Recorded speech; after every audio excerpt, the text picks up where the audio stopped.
Hello and welcome to another episode of The General's Thinking.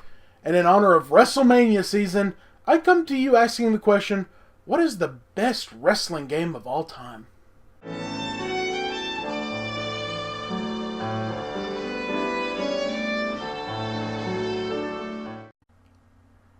Now, we've heard people go on for hours about WWF No Mercy, and while I tend to agree with them most of the time, there are some games that I feel are left out of the loop.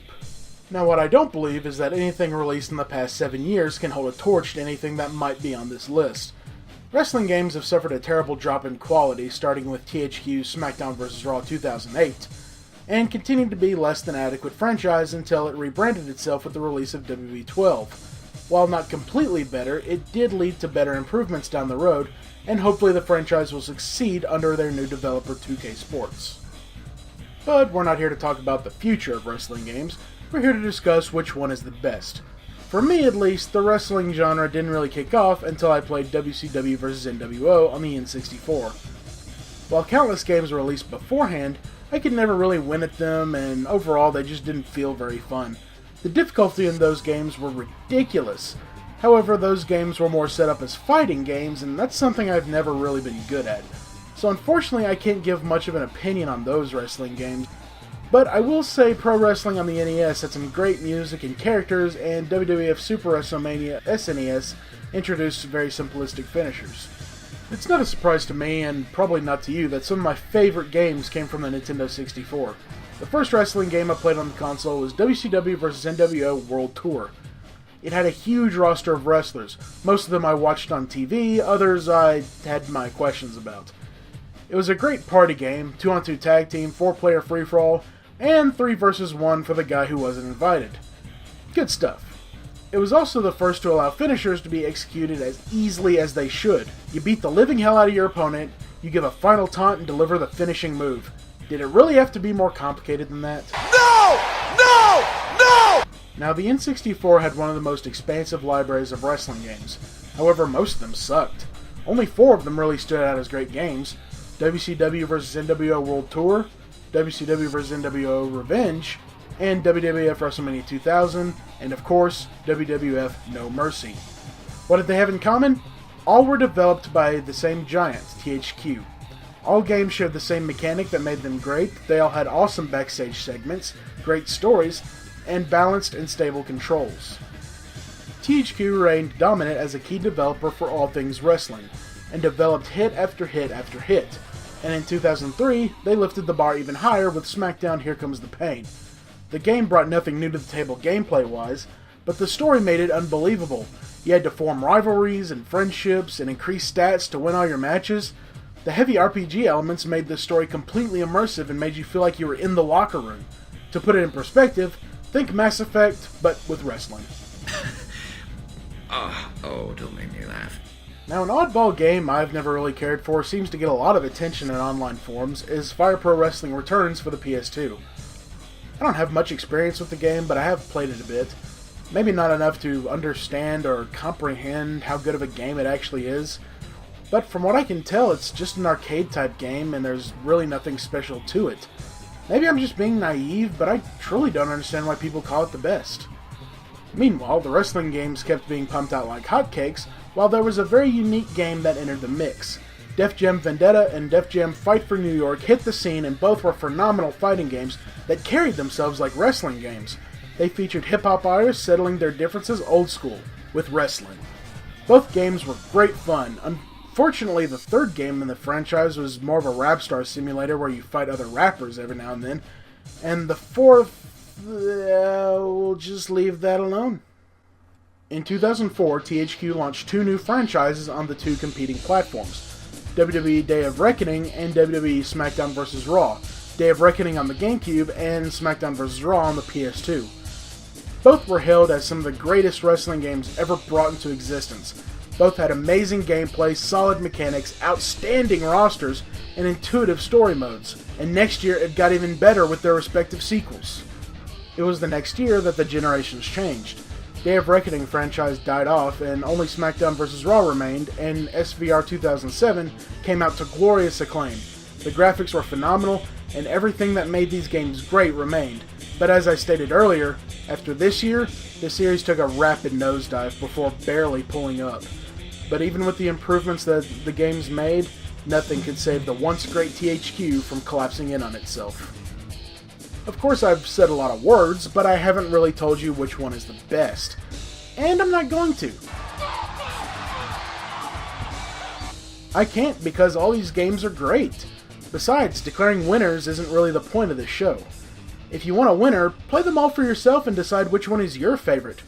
No one thing can be the best of everything. Now, while I do tend to side with the argument that No Mercy is the best, I can't really decide. I mean, WWE SmackDown vs. Raw 2007 is the best one in recent history. Day of Reckoning was really special to me because all I had was a GameCube at the time it came out. And really, you can't just force me to choose. And I'm not gonna. So, this has been the General's Thinking. Dismissed.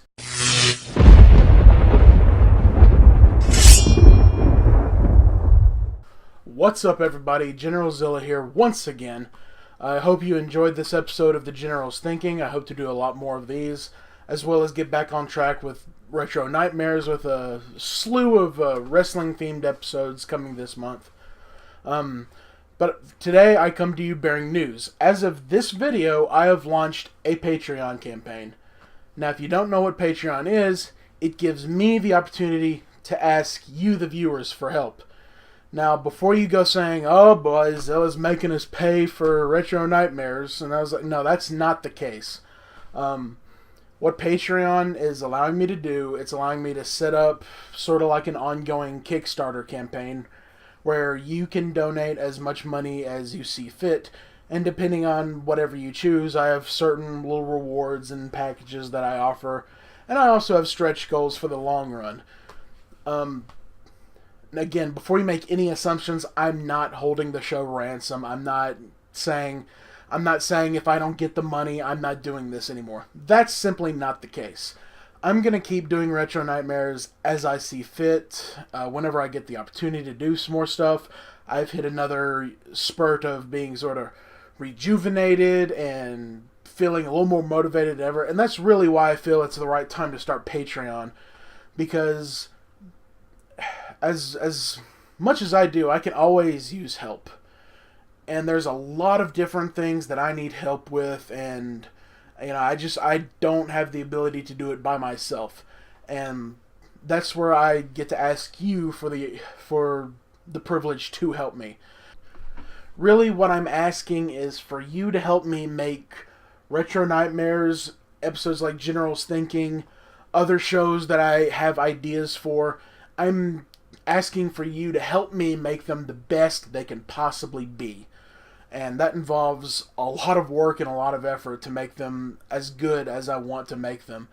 In some of my more recent works, they're not as good as I'd like them to be. Some of them are not as long as I'd like them to be. I'd actually like to start completing games before I do my review. I usually play about 5 or 6 hours. But I would actually like to start completing my games. Unfortunately, I don't have the time to do that because as of right now, I'm out looking for jobs, 7 days a week. That's, anyway, again, I'm not holding the show ransom. This isn't a donate or die sort of thing. But now what I want to ask of you is if you don't donate a single dollar, fine. That's okay. What I really, really need you to do is tell people about the show. Telling 10 people is better than the money you could give me. Because the fastest way to get around the internet is word of mouth nowadays. I'm sort of constricted by, the fact that I'm entering a rather convoluted market right now. There's so many good, acclaimed people that do what I do, and then there's so many bad ones, But yeah, the pool is really it's convoluted, it's really hard to get noticed now. If I had started this show 6 years ago, who knows what would have happened, when YouTube was in its infancy. But like I said, the absolute most helpful thing you can do is tell people. And I cannot stress that enough. If you don't donate a single dollar, if you give me a subscriber, if you give me a subscriber, that's better than the money you could give me. You know, you give me more likes on Facebook. You know, there's all sorts of things. But if you have the time, look over the Patreon campaign. If you feel there's a goal line you can donate at, feel free to. And if you can't, just tell people. You know, I'll say it 1 billion times before I stop. Tell people. Tell everyone you think would enjoy this type of content and this type of show. And if this is your first video, go back and watch Retro Nightmare so you know what you're telling people. And that's really all I can really ask. You know, tell people. If you can't donate money, that's okay. Just tell people. Tell everyone. Bring me everyone. What do you mean, everyone?